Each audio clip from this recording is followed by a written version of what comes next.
Thank you, dear graduates. Thank you, Dean Kite, for this honor to be here today, and my heartfelt congratulations to you, Fletcher School graduating class of 2023. It is such a privilege to celebrate your momentous achievement together with you. Today, you can be truly proud of yourself. Every single person can choose to promote global peace and well-being. Every thought and every act counts. Yet you, as graduates of the oldest global affairs school in the US, are uniquely well-equipped to make real impact on your community and on the world around you. Now, more than ever, we need principled, values-based leadership to make our world safe, prosperous, and fair. I'm sure that each of you, wherever your path takes you after time here at Fletcher, will rise to this challenge. Dear graduates, while today is a day of celebration, the overall global security and development landscape is full of difficulties and uncertainties. We have been living in a time of war in Europe for over a year now. Russia's illegal war of aggression in Ukraine has shaken the very foundations of the European and global security order. With Russia's invasion of Ukraine, we have seen a nuclear superpower and a permanent member of the UN Security Council completely disregarding its obligations for peace and security. Yet, the courage, resilience, and resolve demonstrated by Ukrainians in the face of Russia's brutal invasion and the deliberate targeting of civilians and civilian infrastructure has inspired us all. In Finnish language, we have a particular word describing strength of will and determination. It's called sisu. I want you to go with one Finnish word from here, so say with me, sisu. Sisu. Sisu. You are good at Finnish language. This was the first lesson. So this sisu is something that the Ukrainians are demonstrating. I visited Kiev, Ukraine last December, and under Russia's continued attacks on energy infrastructure, energy rationing, and sub-zero temperatures, the situation in Kiev was grim. However, with determination, Ukrainians pushed through the winter. Although we might be looking at a long and consuming war still ahead of us, it's clear that Russia has failed to defeat Ukraine. Instead, Ukrainians are united in defending their freedom. Finland, together with a coalition of over 50 countries, remains committed to supporting Ukraine to emerge victorious from this war and in its reconstruction efforts. We pay particular attention to environmental damage caused by the war. Moreover, we must hold Russia accountable for its crime of aggression and for its grave violations of human rights and international humanitarian law, including the forcible transfer and illegal adoption of Ukrainian children and the use of sexual violence as a method of warfare.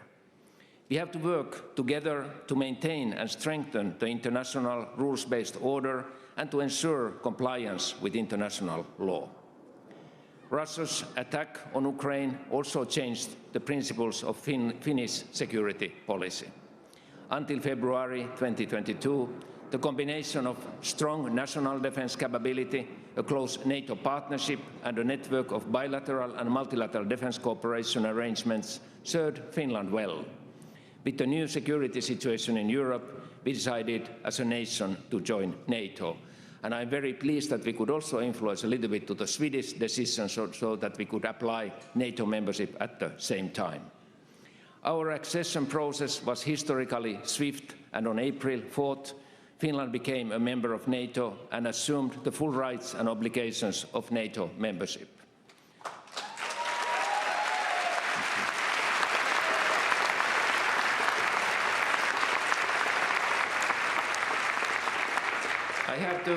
I have to share with you the feelings, because on that day, on the 4th of April, I stood in front of the NATO headquarters in Brussels. I saw the Finnish flag was raised to the flags of among the other flags of the member states, and I knew that many Finns at home in Finland were watching this broadcast and in their thoughts were thinking, never again alone. Dear graduates, While Russia's illegal invasion of Ukraine has dominated the media and public debate, we have not forgotten about the right of all people in the world to live in a safe and peaceful environment. Peace building and mediation are close to my heart, and I have been extraordinarily privileged to have had the opportunity to work on peace processes throughout my career. With a great concern, we are now following what's happening in the Horn of Africa and particularly in Sudan. We can see military forces fighting against each other, and almost no one is speaking about transition to the civilian rule, which used to be the tone of the country for the past years. And once more, we are witnessing not only a humanitarian catastrophe, but also a start of a new refugee crisis on the African continent. Peace, democracy, and human rights are always evolving, and there is an ongoing risk of backsliding no matter how strong a society is. This is why continuous efforts are needed from each of us individually and from all of us collectively. If we invest in peace, we build our resilience against violent extremism and authoritarian tendencies. We must also remember that peace processes have to be inclusive. Women and youth must be on board. The UN Security Council resolutions 1325 and 2250 are very valuable tools in supporting this. One of the investments we can make is identifying and countering disinformation and misinformation from authoritarian actors who use it to promote their own agenda and muddy the waters on accountability and responsibility. While state propaganda is nothing new, today's digital, borderless social media environment means that your generation has had to exercise media literacy in a different way from my own. Here at the Fletcher School, you have developed your own capacity for critical thought and media literacy. I'm sure that in your future leadership roles, you will help counter false narratives, support free and independent journalism, and strive to build your own worldview based on fact, not fiction.